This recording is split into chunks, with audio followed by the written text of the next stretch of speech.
May lumang kabihas na nasa Cebu bago pa dumating ang mga Kastila. Sa katunayan, ito ay dating sentro ng komersyo na bukas sa mga kapwa nito mga Asyano. Ang Cebu ay meron ng organisadong pamayanan na bagamat binubuo ng maliliit na pangkat, ay pinamumunuan ito ng mga dato na nagsisilbi nilang pinuno. Ang komunidad nito ay may humigit kumulang 30 hanggang 100. Maliban sa mga dato, narito rin ang mga Timawa at ang mga Olipon. Ang mga tao sa Cebu ay tinatawag noong araw ng mga pintados dahil sa halos ang buo nilang katawan ay tadtad ng mga tattoo. Ang mga taga rito ay gumagamit ng magagarbong palamuti sa kanilang pormahan. Nariyan ang gold jewelries na hindi lang gamit ng mga kababaihan, kundi pati na rin ang mga kalalakihan. Ang mga bahay ay gawa sa mga light materials at tinatawag nilang balay-balay. Nagsimula ang pagbabago sa Cebu nang dumating ang mga Kastila na ikinonvert ang mga residente nito na dati ay mga Pagano, Hindu-Buddhist at Muslim. Kasama ng mga community leaders ay ang mga pari. Umusbong ang mga simbahang Katoliko at impluensyang Kastila. Nagkaroon ng mga watchtowers para abangan ang paglusob ng mga Moro Raiders. Ang pangalan ng lalawigan ay nagmula sa salitang Cebu o Cebu na ibig sabihin ay kalakalan o trading. Dahil ang tawag sa mga coastal towns ng isla ay sinibuayang hinpit o ang lugar para sa kalakalan. Pero ang pangalan talaga ng kabisera noon ay Sugbo na magpahanggang ngayon ay tawag pa rin ng mga Cebuano sa kanilang probinsya. Ito ay nagmula sa parehong lingwahe na nangangahulugang apoy. Nahahati sa 53 administrative area ang probinsya na Cebu, ang Lapu-Lapu City, Mandawi City at ang kabisera na Cebu City. Ito ang 3 independent city. Maliban sa 3 bayan na ito, meron pang 6 na component city ang probinsya kung saan ito ang under ng Cebu. Ito ay ang Bugo City, siyudad ng Karkar, siyudad ng Danao, siyudad ng Naga, siyudad ng Talisay at ang siyudad ng Toledo. Ang natitirang 44 na mga munisipalidad ay ang Santander, Sambuan, Uslug, Inatilan, Bulhoon, Malabuyok, Alcoy, Alegria, Dalagit, Badian, Argao, Mualbual, Alcantara, Ronda, Sibunga, Dumanhu, Barili, San Fernando, Aluginsan, Pinamamahan, Minglanilla, Balamban, Cordova, Consolacion, Liluan, Compostela, Asturias, Tuburan, Carmen, Takmon, Sugod, Tabuelan, Bourbon, Tabugon, San Remigio, Medellin, Daan Bantayan, San Francisco, Puro, Tudela, Pilar, Madredejos, Bantayan at Santa Fe. Ang isla ng Cebu ay pinaninirahan ng mga Hindu, Animist, grupo ng mga Muslim at lahat ng ito ay pinamamahalaan ng Raha at Datu. Si Sri Lumay o mas kilala bilang si Raha Muda Lumaya, ipinadala siya ng Maharaja sa isang malayong lugar para magtatag ng base militar para sa kanilang expeditionary forces. Ngunit sa halip ay nagrebelde ito at nagtayo ng kanyang sariling rajanate sa isla ng Cebu. At dito kinuha ang terminong Bisaya dahil siya ay galing sa Srivijaya Empire sa lugar na Sumatra. Si Sri Lumay ay isang Hindu at dinala niya ang reliyong ito sa Cebu at marami siyang anak. Isa sa kanyang mga anak ay si Sri Alho na pinamumunuan ng Sialo na ngayon ay mga lugar ng Tartar, Santander sa bahaging timog ng Cebu. Samantala, si Sri Ukog ay pinamumunuan ang Nahalin. Ito ang mga lugar ng Konsolasyon, Liluan, Compostela, Danao, Carmen at Bantayan sa may bandang Hilaga. Ang pinakabunso naman na si Sri Bantug ay pinamumunuan ang Singhapala na ngayon ay ang syudad ng Cebu.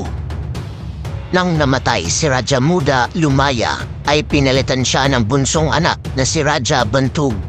Ngunit sa di inaasahang pagkakataon, namatay din si Raja Bantug at pinalitan siya ni Sri Hamabar, o mas kilala bilang si Raja Humabon, ang hari ng Cebu. Sa pamumuno ni Raja Humabon, ang pantalan sa Sugbo na kilala noon bilang Sinibuayng Himpit ay naging sentro ng kalakalan ng iba't ibang dayuhan. Lahat ng mga ngalakal ay nagbabayad ng tributo sa Raja ng Cebu. Sa panahon ni Raja Humabon, nang dumating si Lapu-Lapu sa Cebu na mula sa Borneo at humingi ng isang lugar na matitirhan kay Humabon, binigay ni Humabon ang rehiyon ng Mandawili o Mandawi sa panahon ngayon at kasama na ang isla ng Upong kung saan mas kilala ngayon bilang Mactan sa paniniwalang mapayabong at mahalagaan ang mga lugar na ito. Hindi nabigo si Humabon dahil sa pamumuno at impluensya ni Lapu-Lapu. Tumaas ang produkto sa agrikultura ng Mandawili at Upong na nagpayaman sa komersyal ng kalakalan sa Sugbo. Ngunit nagkaroon ng tensyon si Raja Humabon at Dato' Lapu-Lapu.